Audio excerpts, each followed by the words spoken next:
Bien, c'est parti. Alors, dans cette vidéo, nous allons parler de la couche embedding de la librairie Keras lorsqu'on utilise des techniques de deep learning dans l'analyse des sentiments sur des tweets. Voilà, elle est longue la phrase, mais c'est à peu près l'idée. Voilà. Alors, d'où vient l'idée?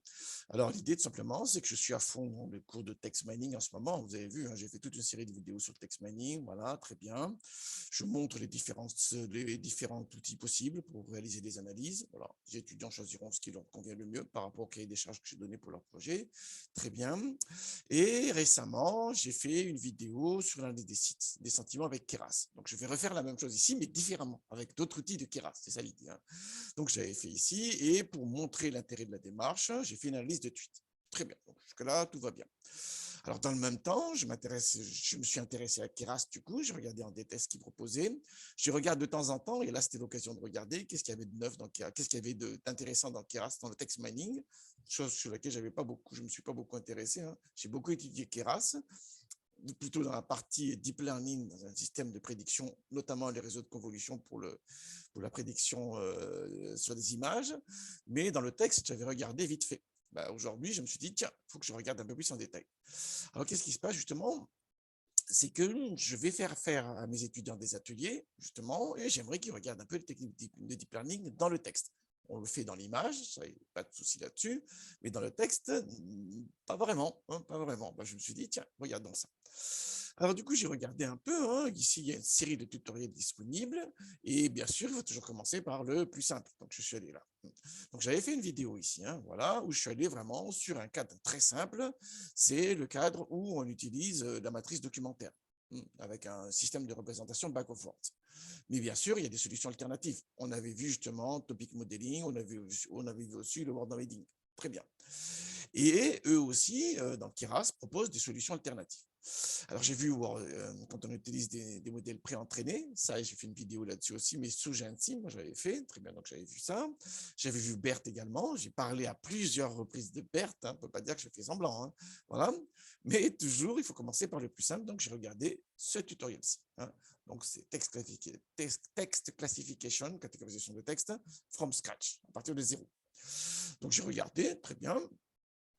Et bon, la démarche relativement classique. Hein. Là où j'ai commencé à tiquer, c'est dans cette partie-là. Donc, c'est pas là. Voilà. Les solutions pour vectoriser les données. Hein. Voilà. Pour vectoriser les documents. C'est ça l'idée. Et ils sont partis sur quelque chose qui a titillé mon esprit, c'est la couche embedding. Très bien. Je me dis, ah bon, très bien. On est bien dans le word embedding, hein, ça veut dire qu'on représente des termes avec des vecteurs, mais là, il est intégré directement dans le réseau. Qu'est-ce que c'est que ça? C'est intéressant, ça, c'est très intéressant, ça. Ok, donc après, j'ai déroulé tout ça. Et du coup, j'ai fait des recherches sur Internet pour voir qu'est-ce que c'est que ça et comment on peut l'exploiter. Parce que, regardez bien ça ici. Là, c'est l'exemple qu'il donne. Hein. À l'intérieur du réseau, on a des opérateurs que je retrouve habituellement dans les réseaux de convolution.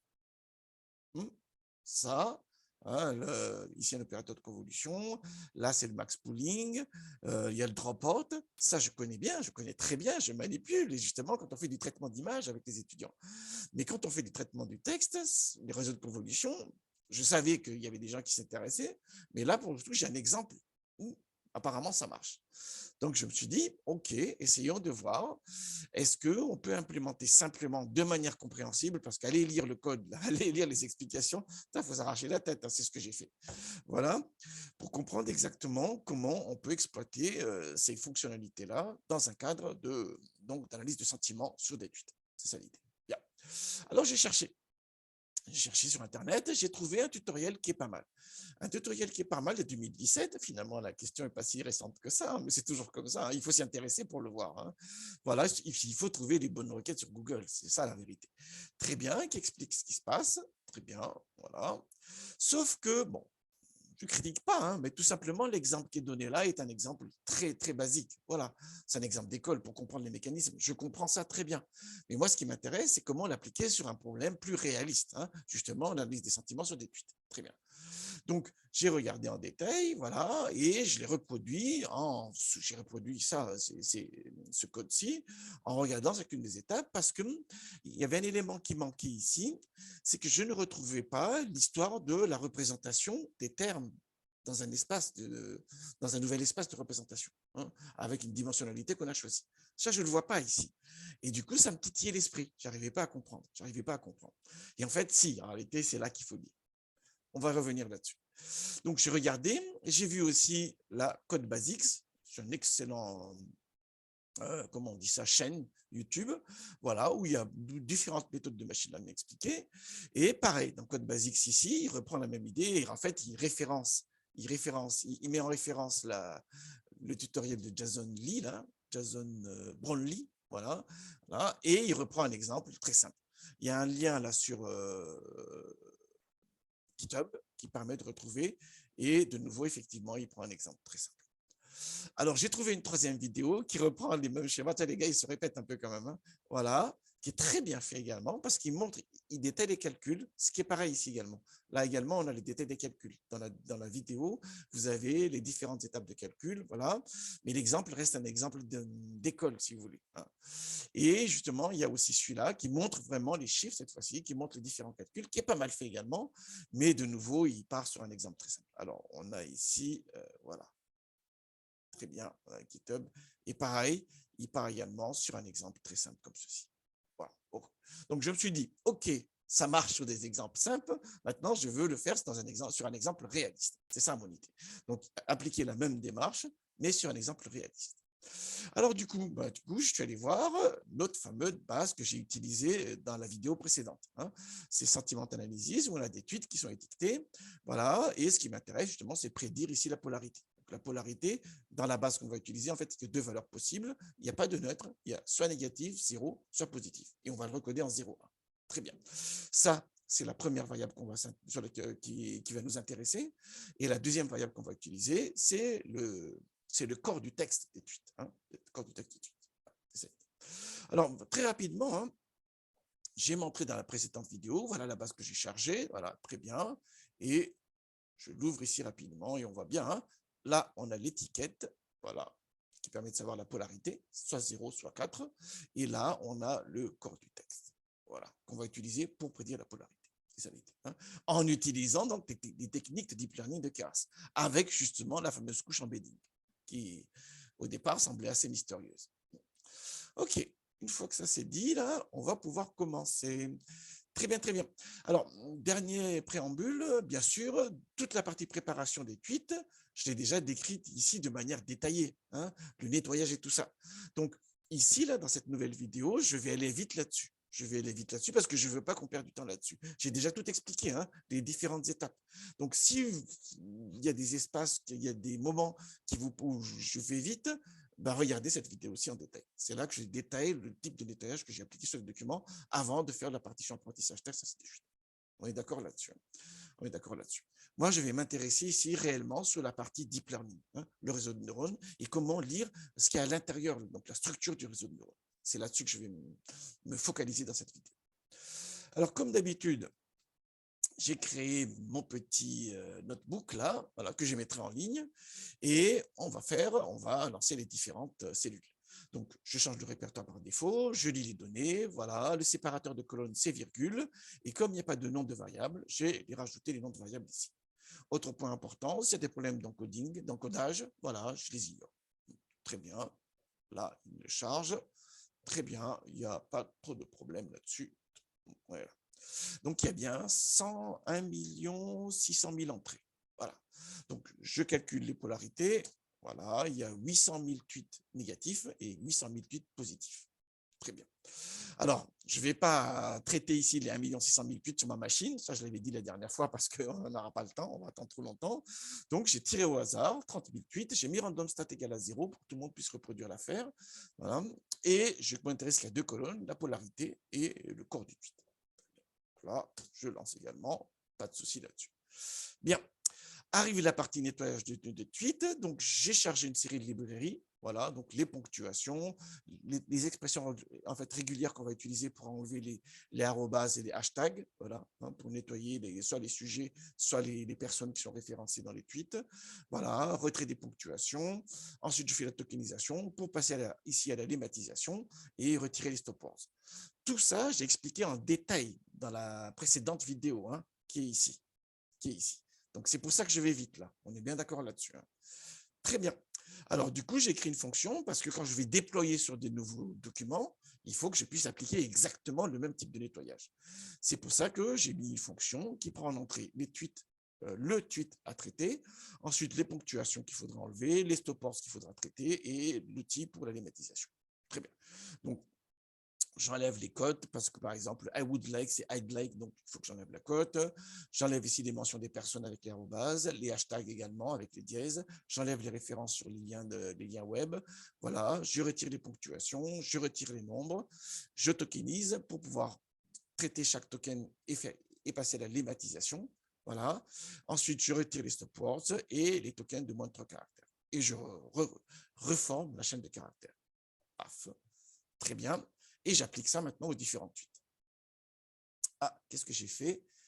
Je n'ai pas lancé oui, j'ai pas lancé celle-ci. J'ai oublié de lancer celle-ci. Tac. Je lance d'abord ici le chargement et je charge la fonction 4 et ensuite je peux relancer. Tac. Pris par le... Je m'enflamme un peu parfois, hein, donc il faut que je garde bien l'esprit. Très bien. Et voilà. Donc, il avait nettoyé. Très bien. Je reforme tout sous forme de data frame. Les deux colonnes, je les mets sous forme de data frame. Et j'affiche les 10 premières lignes. Et j'affiche les 10 premières lignes sans pré-traitement. Donc, on voit très bien, hein, want to compete a été changé maintenant en want compete. Voilà. Donc, le want, c'était devenu want. Le to, il l'a viré. Et compete. Et le point d'exclamation a été viré également. Ainsi de suite, ainsi de suite. Très bien. Donc, voilà. Vous avez vu, hein, sur celui-là, il y a reply me please a été changé en reply please, tout simplement. Voilà. Et le arrobase a été viré. Exactement. Autre point important, vous avez vu que la polarité a été changée. 0 et 4 est devenu 0, 1. Voilà. Pourquoi? Parce que quand on va lancer le réseau de neurones, il a besoin que ce soit codé en 0. Une fois que c'est fait ça, est-ce qu'il n'y a pas des tweets vides? Parce que j'ai nettoyé, j'ai enlevé plein de trucs là. Donc, il y a une possibilité qu'il y ait des documents sans caractère, hein, où il n'y a rien dedans. Il y en a 163. Donc, je vais les virer. Ça ne sert à rien. Regardez. C'est fait. Une fois que c'est fait ça, mes données, mon data frame avec 29 837 observations, je vais le scinder en apprentissage test. C'est ce que je fais ici. Je prends 70% d'apprentissage. Je fais une subdivision stratifiée pour que les proportions de classes soient respectées dans les deux ensembles, ensemble d'apprentissage et de test. Et je me rends dans le stade 0 pour que la démarche soit totalement reproductible. Très bien. C'est ce que je fais ici, et on a bien 20 885 pour l'apprentissage, 8 952 pour le test. Je vais travailler avec Keras. Comme les versions de Keras changent et que les fonctionnalités changent avec les versions, c'est Kitlin, c'est pareil, hein, c'est limite énervant. Parfois, hein, vous tapez, demain votre code, vous faites une mise à jour et il fait quelque chose de différent. Ça, c'est quand même... Mais bon, c'est à nous de vérifier. Hein. C'est pour ça que dans tous mes tutoriels, j'affiche les versions de package que j'utilise. Très bien, donc voilà. Et le Keras que j'utilise ici, c'est la 2.7.0. Donc vous, là, si vous reproduisez l'exercice, vérifiez bien la version de Keras que vous avez. Alors, qu'est-ce qui se passe? Première étape, je passe à la tokenisation. C'est-à-dire que je vais récupérer tous les tokens et on va construire le dictionnaire. Donc, dans Keras, on récupère l'outil tokenizer, on passe à la tokenisation sur l'échantillon d'apprentissage, on est bien d'accord là-dessus, et on affiche le nombre de documents traités. Il y en a 20 885. On va afficher le nombre de termes dans le dictionnaire. Il y a 21 057 termes. D'accord là-dessus. Hein. Alors, si on veut avoir la liste des mots avec leur fréquence, on peut afficher comme ceci. Très bien. Donc, le nage, il apparaît une seule fois dans un document. Le watching, il apparaît 296 fois dans l'ensemble des documents. Voilà. Daft, il apparaît 3 fois dans l'ensemble des documents d'apprentissage. Voilà. Punk, il apparaît 5 fois. Voilà. Donc, on peut être Punk sans être Daft. Très bien. Interstellar, ainsi de suite. Voilà. Alors, j'affiche les mêmes informations, mais en triant par fréquence décroissante. Voilà. Très bien. Donc, le terme qui apparaît le plus souvent dans l'ensemble des documents d'apprentissage, hein, voilà, c'est day, voilà, ainsi de suite. Très bien. Alors, pourquoi? Parce qu'on peut afficher les termes avec les indices internes qu'il va utiliser. Et en fait, je me suis rendu compte que les indices qu'il donne sont en lien avec la fréquence. Donc, day est le terme le plus fréquent. Il apparaît 1383 fois. Pour lui, c'est le terme numéro 1. Il lui donne le numéro interne numéro 1. Et good est le deuxième terme qui apparaît le plus souvent. Il lui donne le numéro interne, voilà, 2. Ainsi de suite, ainsi de suite. Ces numéros-là sont importants, hein, parce qu'il va les exploiter par la suite. Très bien. Alors, si on veut afficher les 10 derniers termes, voilà, la même chose ici, hein. Voilà, les 10 derniers termes, c'est Wolfie, voilà, et le terme numéro 21057, c'est Dickhead. Enfin, voilà, ce qui est écrit là. Très bien. Donc, ça part bien du numéro 1, 2, 3 jusqu'à 21056, 21057. Et il y a bien dans le dictionnaire 21057 termes. N'oubliez pas qu'en Python, les indices commencent à 0. Ça, il ne faudra pas oublier ça. Hein. Et là, lui, il les code 1 jusqu'à 21057. Donc, il faudra comprendre qu'il se passe quelque chose qu'il faut gérer par la suite. Alors, très bien. Pour pouvoir utiliser la couche embedding, en réalité, on ne crée pas une matrice documentaire. On va transformer les documents en séquences. Bien, c'est ce que je fais ici. Tout ça est expliqué très clairement hein, dans ce tutoriel-ci, très bien fait, dans cette vidéo aussi, très bien fait également, et dans cette vidéo aussi, très bien fait également. Voilà. Donc, je ne m'attarde pas trop là-dessus, hein, mais surtout celui-là. Alors là, pour le coup, c'est intéressant qu'il parte sur un exemple très simple, voilà, parce qu'on peut resituer chacune des étapes. Mais bon, moi, j'aimerais voir ce que ça donne sur des données plus ou moins vraies. C'est ça qui m'intéresse. Hein. 10 documents, bon, très bien, mais bon, on ne traite pas 10 documents, hein, dans la vie réelle en tout cas. Allons-y alors. Voilà. Très bien. Donc, qu'est-ce qu'il faut voir là? Le premier document, il y a un seul terme. Voilà.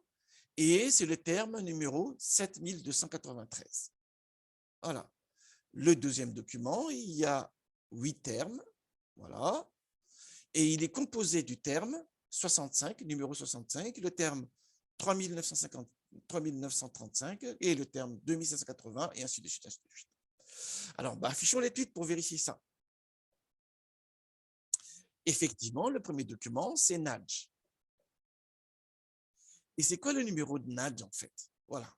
Alors, il me dit 7293. Donc, on va essayer de voir ça. Mais comme les numéros en Python commencent à 0, pour avoir D, typiquement, je mets l'indice 0. Enfin, ici, c'est l'indice 1 pour D. Mais le numéro dans la liste, c'est le numéro 0 là, dans la liste. On est d'accord. Hein. Expliquer ça au tableau, c'est toujours très compliqué. Hein. Mais bon, hein, mais c'est comme ça marche comme ça.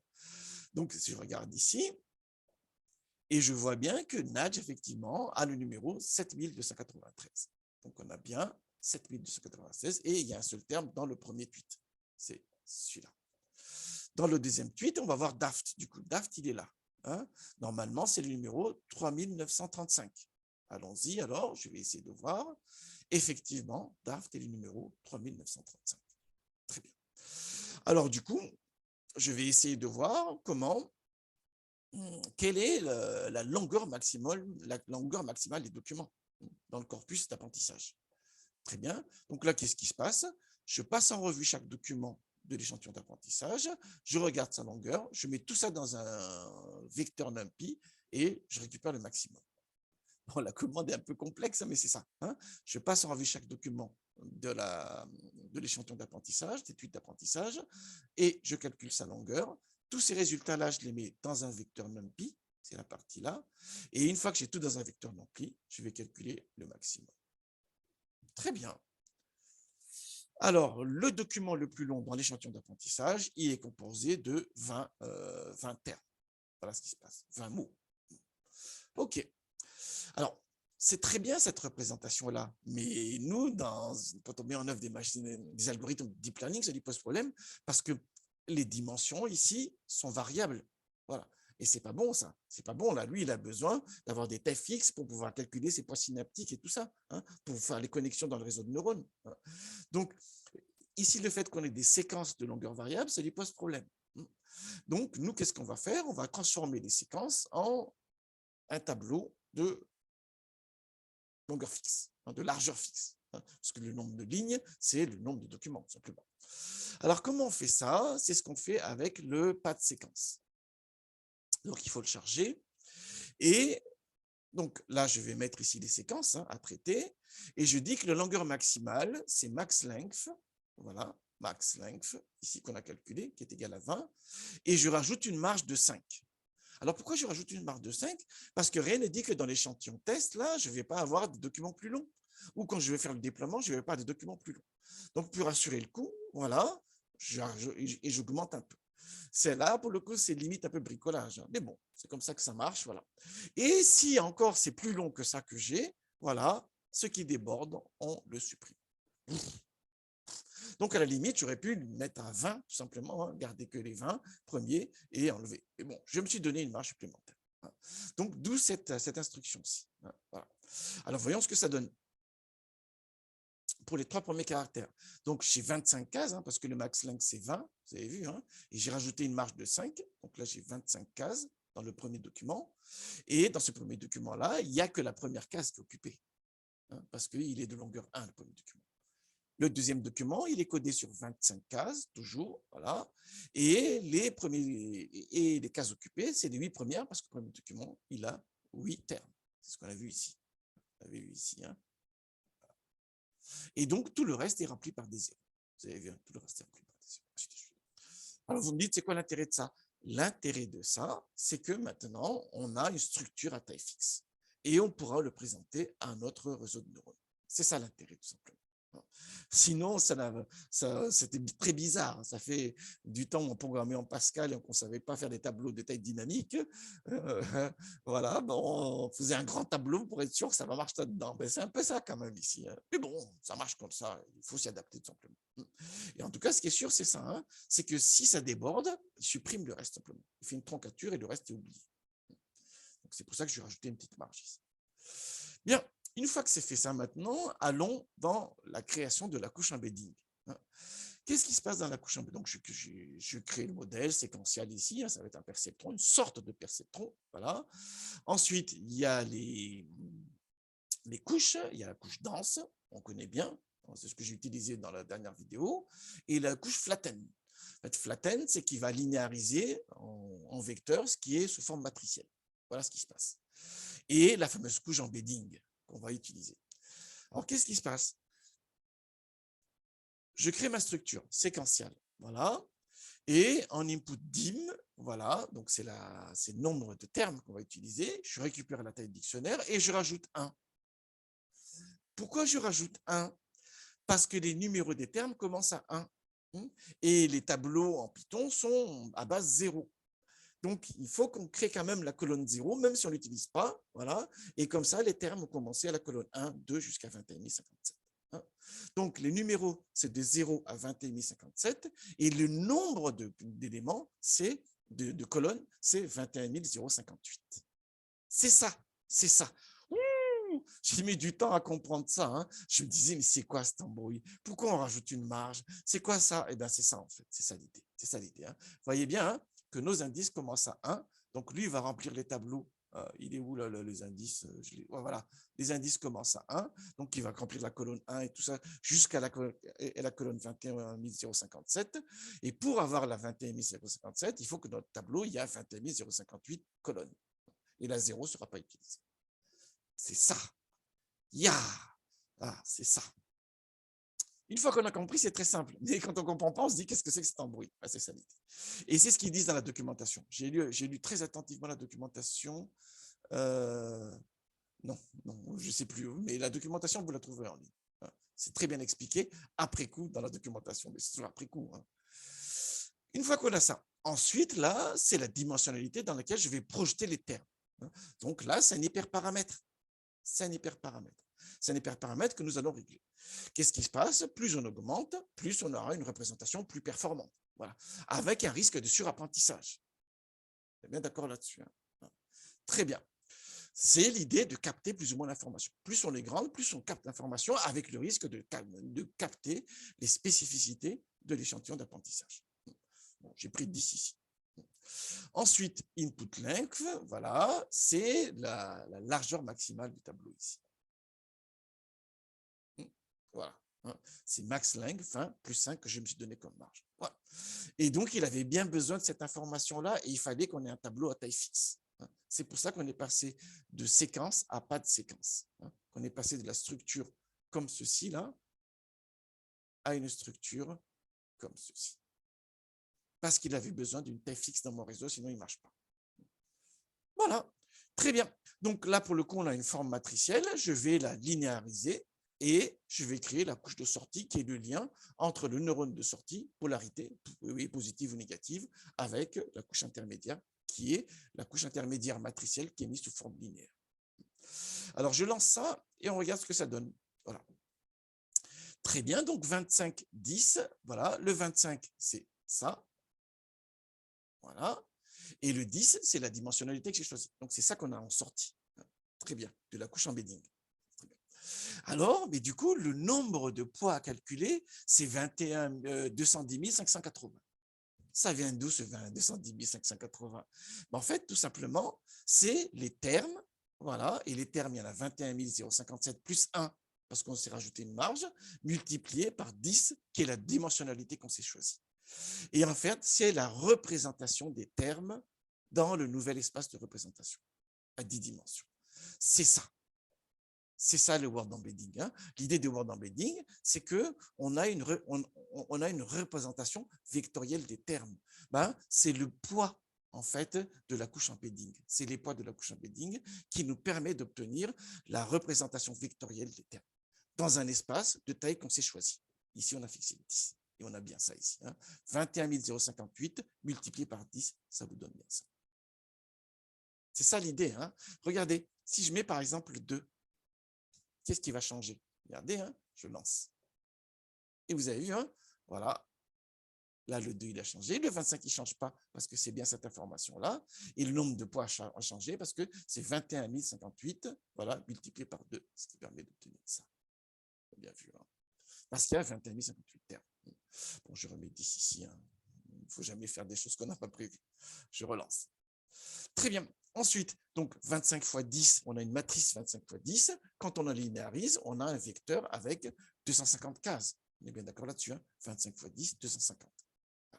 Et ensuite, chaque neurone de la flatène, là, qui est linéarisée, on la connecte à la couche de sortie. Et il y a 251 poids synaptiques calculés. Pourquoi? Parce qu'il y a le biais. Il y a la constante, il y a l'intercept. C'est pour ça qu'il y en a un de plus ici. Oui, d'accord. Voilà. Je pense que c'était le principal enjeu de cette affaire, hein, de bien comprendre le rôle d'embedding, voilà, et de comprendre qu'est-ce qui me donne là, c'est quoi ces différents chiffres-là. Hein. Et justement, là où j'ai un peu cherché pour bien comprendre ce qui se passe, c'est que c'est là, la représentation embedding, elle est ici, en fait, dans les poids synaptiques calculés, hein, quand on a entraîné le modèle. Et on a les termes et la dimensionnalité. Hein. Donc, c'est 21 058 termes multipliés par 10, parce qu'on a choisi une dimensionnalité de 10. Très bien. Une fois que c'est fait ça, je compile, je fais une binary cross-entropie très classique, hein, c'est log vraisemblance, avec une variante de la descente stochastique un peu sophistiquée, Adam, et la métrique que j'utilise, c'est accuracy. Je vais lancer sur les pads, hein, sur la séquence de taille fixe cette fois-ci, voilà, avec la variable cible, c'est la polarité, 10 et poche, pas besoin de plus ici, et je prends une partie de l'apprentissage comme validation split. J'ai expliqué ça dans la vidéo précédente, je ne vais pas revenir là-dessus. Hein. Voilà, paf, et je lance. Très bien, donc il apprend, voilà, ça avance.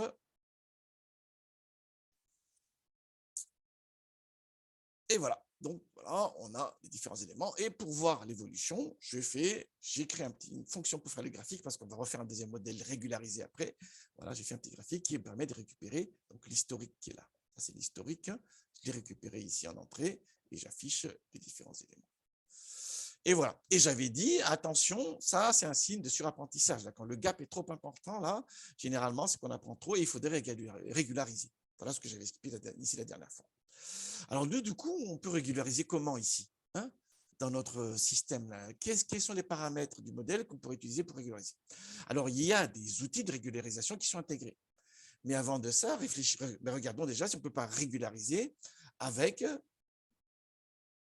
la structure. Hein, parce qu'on peut régulariser sur les poids en mettant des contraintes sur les poids synaptiques. Hein. Il y a des outils pour ça dans Embedding. Hein. Je le sais, hein, je l'ai vérifié, ils sont présents. Hein. Je sais très bien parce que certains qui vont regarder la vidéo ont dit, mais ça existe. Oui, je sais très bien que ça existe. Mais moi, je vais m'intéresser à voir ce qui se passe avec la structure. Donc, une première solution possible, c'est de réduire la dimensionnalité. C'est une forme de régularisation, ça. Hein. Je mets plus de contraintes. Je veux que l'espace soit plus compact quand je représente les termes. Et donc, en contraignant, voilà, je lisse plus l'information qui est captée des données d'apprentissage. C'est une première solution. Ce n'est pas la solution que je vais explorer ici. Je vais explorer une deuxième solution qui m'a été inspirée par ce tutoriel-ci. En fait, ce qui m'a vraiment intéressé, c'est que je vois, voilà, on fait du text mining, on fait donc de la catégorisation de documents, et grâce au fait qu'il utilise ici la couche embedding, on utilise des opérateurs qu'on retrouve dans les réseaux de convolution. Ah bon? Ah bon? Bah, très bien, très bien, très bien, très bien. Donc, je me suis dit, OK, je peux essayer d'exploiter la même chose. Je suis en train de faire tomber. Je peux exploiter ici les mêmes choses, voilà, en essayant de voir comment régulariser l'apprentissage sur ma prédiction des tweets, prédiction de la polarité des tweets, de l'analyse des sentiments. Voilà. Très bien. Donc, on connaît un peu les réseaux de convolution, on sait très bien comment ça fonctionne et on sait très bien à quel endroit il faudrait mettre des contraintes pour que l'apprentissage, pour mieux lisser l'apprentissage, hein, pour qu'on soit moins dépendant des données d'apprentissage. Alors moi, j'ai pris la solution suivante. Alors avant de faire ça, ah oui, je m'enflamme très vite. Voilà. Alors on nous a dit que, avant de faire ça, on nous a dit que là, en fait, les poids synaptiques, c'est les coordonnées des termes. Voilà. OK, on va essayer de récupérer justement ces poids synaptiques. Donc, je récupère les poids synaptiques du réseau de neurones et je m'intéresse à la couche 0, qui est la couche donc embedding. Voilà. Et effectivement, il m'a dit que ces poids-là, il y en a 21 058 lignes. C'est les termes en fait qu'on a en ligne. Et il y a 10 colonnes parce qu'on a choisi une dimensionnalité de 10. Très bien. Alors, qu'est-ce qui se passe du coup si je m'intéresse à Good? Donc, je récupère ici l'index de Good, voilà, et j'utilise pour indexer termes coordinates que j'ai récupéré dans les poids synaptiques. Et on a les coordonnées de Good dans l'espace à 10 dimensions. Si je m'intéresse à Nice, je fais la même opération. Je récupère ici donc l'indice de Nice dans l'ensemble des termes. Voilà. Je vais montrer ça. Insert celle à bave. Paf. Regardez. Il me dit que Nice, c'est le terme numéro 55. C'est ça ce qui se passe ici. Hein. Voilà. Plus besoin de ça. Edit cells. Voilà. Et donc, je récupère les coordonnées du terme numéro 55. Et voilà, on a ces coordonnées. Très bien. Alors, on pourrait calculer des similarités. Hein. C'est ce qui est fait dans cette vidéo aussi. Dans cette vidéo-ci, il montre comment calculer les différentes similarités avec similarité cosinus. J'aurais pu faire la même opération ici. Hein. Voilà. Très bien. Alors, je reviens à la régularisation. Hein. Donc, j'ai expliqué que, je reviens rapidement là-dessus, que dans la documentation de Keras, je me suis rendu compte qu'en passant par la couche embedding, on peut utiliser donc, des opérateurs voilà, de manipulation, de pré-traitement, voilà, qui sont ceux qu'on utilise dans les réseaux de convolution. Donc, ça veut dire que l'idée des réseaux de convolution peut s'appliquer au texte également, pourvu qu'on mette la couche embedding ici. Ok. Alors, on connaît ici convolution, le max pooling, le dropout, tout ça, on les connaît, ça. Très bien. Je me suis dit, comme sur mon exemple là, je suspecte qu'il y a un surapprentissage, je vais essayer d'introduire ces opérations de convolution, voilà, qu'on voit dans les réseaux de convolution habituellement, pour essayer de plus lisser, de mieux régulariser mon apprentissage. Qu'est-ce qui s'est passé alors? Tout simplement, séquential embedding, ça ne change pas. Et je vais introduire deux régularisations. Un, le max pooling, voilà, avec une taille de 5, qu'on glisse à 2 à chaque fois. Ça, c'est bien expliqué dans la doc de Keras. Très bien. Voilà. Très bien. Donc, c'est bien expliqué ici avec le saut qui est fait, shifted by stride. Voilà. Très bien. Et ça, c'est la première opération que j'ai mis en place. Voilà, très bien. Et ensuite, je vais faire un dropout. Ça veut dire qu'il y a une série de coefficients que je vais fixer à 0, qu'on va fixer à 0. Et là, j'en ai mis pas mal, 70%. Genre, hop là. Mais voilà, c'est ça l'idée. Donc, ensuite, je continue comme tout à l'heure. Donc, une fois que j'ai les résultats, je les mets en flatten, voilà, pour les linéariser. Et ensuite, je fais la couche de sortie. Alors, vous me dites, c'est quoi l'intérêt de ça? L'intérêt de ça, c'est que là, j'ai mis des contraintes supplémentaires dans l'apprentissage qui fait qu'il va être moins sensible au surapprentissage, ce mes données. En tout cas, c'est mon espoir ici. Alors déjà, regardons la structure du réseau. Est-ce que vraiment ça a un impact? Et en réalité, il n'y en a qu'un seul, c'est celui-là. Parce que le dropout, en fait, il agit que sur les poids. Il met à 0 certains poids. Exactement comme on a une analyse discriminante, on a eu un naive Bayes, et en réalité, un naive Bayes, c'est comme une analyse discriminante, mais dans la matrice de variance, tous les éléments hors diagonale principale, on les met à 0. En réalité, on fait un grand port en réalité dans un naive Bayes par rapport à une analyse discriminante. C'est à peu près la même idée ici. Donc ça ne change pas la structure du réseau. Ça met à 0 certains points synaptiques seulement. En revanche, ce qui va changer la structure du réseau, c'est cette opération-là, parce qu'on va réduire les dimensionnalités en glissant, et qu'on ne veut pas déborder. Regardons. Et effectivement, voilà, donc là, ça ne change pas. 25, 10. 25, c'est la dimensionnalité, c'est la longueur max des séquences que j'ai fixé, 10 parce que c'est la dimensionnalité que je choisis, là c'est les poids calculés pour la représentation des termes, et j'ai introduit le max pooling. Et ça divisé, bah oui, parce qu'il fait un saut à 2 à 2, on est d'accord là-dessus. Donc ça divise à peu près par 2, sans vouloir déborder. C'est pour ça, ici, le 11. Le 10 ne change pas. Ensuite, avec les dropout, ça ne change pas la structure du réseau. Tout simplement, il fixe à 0 certains points synaptiques et certains coefficients dans le réseau. Et du coup, le flatten, c'est 110. Donc, c'est là la réduction de dimensionnalité que j'ai introduite, inspirée de ce qu'on fait dans les réseaux de convolution. Regardez aussi, le dropout expliqué ici. La doc de Keras, c'est quand même pas mal. Moi, j'ai beaucoup regardé la doc de Keras. Ça m'a permis de comprendre comment ils traitaient les choses, parce que les logiciels font comme ils veulent, les librairies font comme ils veulent, et c'est à nous de comprendre ce qu'ils font. Voilà, donc il faut regarder la doc ici, et ça me permet de comprendre ce qui se passe. Donc moi, j'ai regardé en détail le max pooling 1D layer là, et le throughput layer. Voilà. En plus du embedding, bien sûr. En plus du embedding. Bien, allons-y alors. On lance l'apprentissage avec exactement les mêmes paramètres. Ça ne change pas. Donc c'est un nouveau modèle. Là c'est plus PMC. C'est le modèle que j'ai créé. Voilà. Très bien. Donc, il fait l'apprentissage. Bon, ça avance, ça avance. Voilà. Ça doit être fini bientôt. Et une fois que c'est terminé, très bien, j'affiche l'historique. Bah ça, vous avez vu que l'écart est moindre. L'écart est moindre. Donc, c'est plus de bon signe.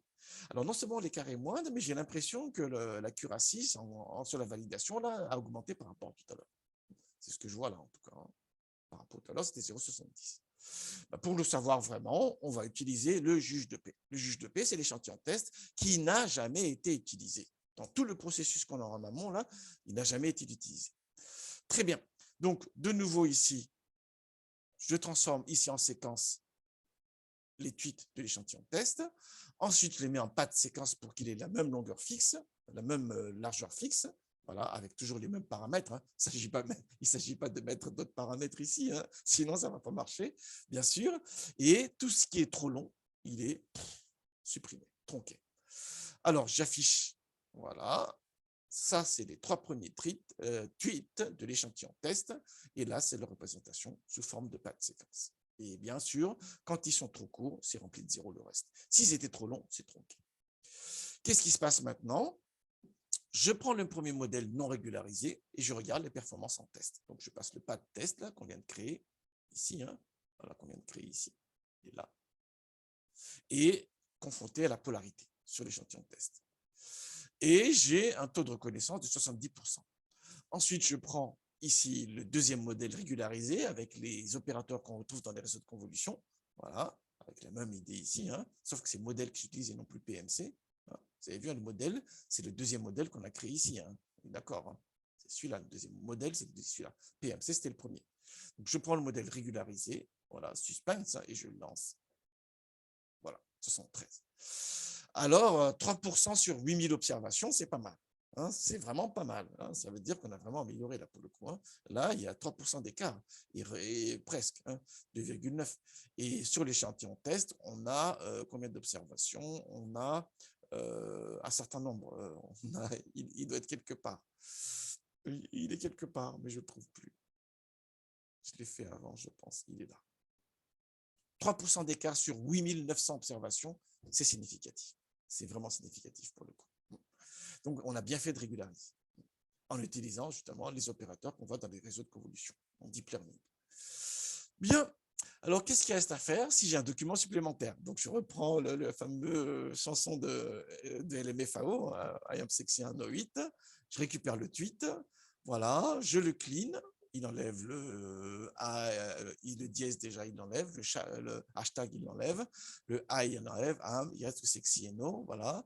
Je le transforme sous forme de séquence, voilà. Donc, il y a deux termes dedans, sexy et no, qu'il reconnaît. Hein, très bien. Donc, sexy, c'est le numéro 1386 dans le dictionnaire, et no, c'est le terme numéro 15 dans le dictionnaire. Voilà ce qui se passe. Je le mets sous une longueur fixe de 25, voilà, pour que les dimensionnalités des vecteurs matchent bien avec ce qu'on va envoyer à l'outil, et j'appelle predict. Et il me dit qu'il y a 87% de chances que ce tweet-là soit un tweet à polarité positive. Voilà, voilà. Donc, moi, ce qui m'intéressait ici, c'est de voir le fonctionnement de la couche embedding, voilà, et de faire le parallèle avec les opérateurs qu'on utilise généralement dans les réseaux de convolution. Voilà, avec max pooling et trappant. Et ce que j'ai voulu montrer, c'est qu'on peut les utiliser comme des outils de régularisation pour être moins sensible au surapprentissage. Et en l'occurrence, ici, on a obtenu des résultats qui sont nettement parlants, avec une amélioration de 3% sur 8900 individus, ce qui est totalement significatif. Voilà. Donc, l'embedding, là, c'est pas mal. Hein. C'est une autre manière de faire du word embedding. J'avais montré une autre manière de faire avec Word2Vec et tout ça. Ben là, c'est une autre approche où c'est intégré directement dans le réseau de neurones. Voilà, voilà. Excellent travail à tous.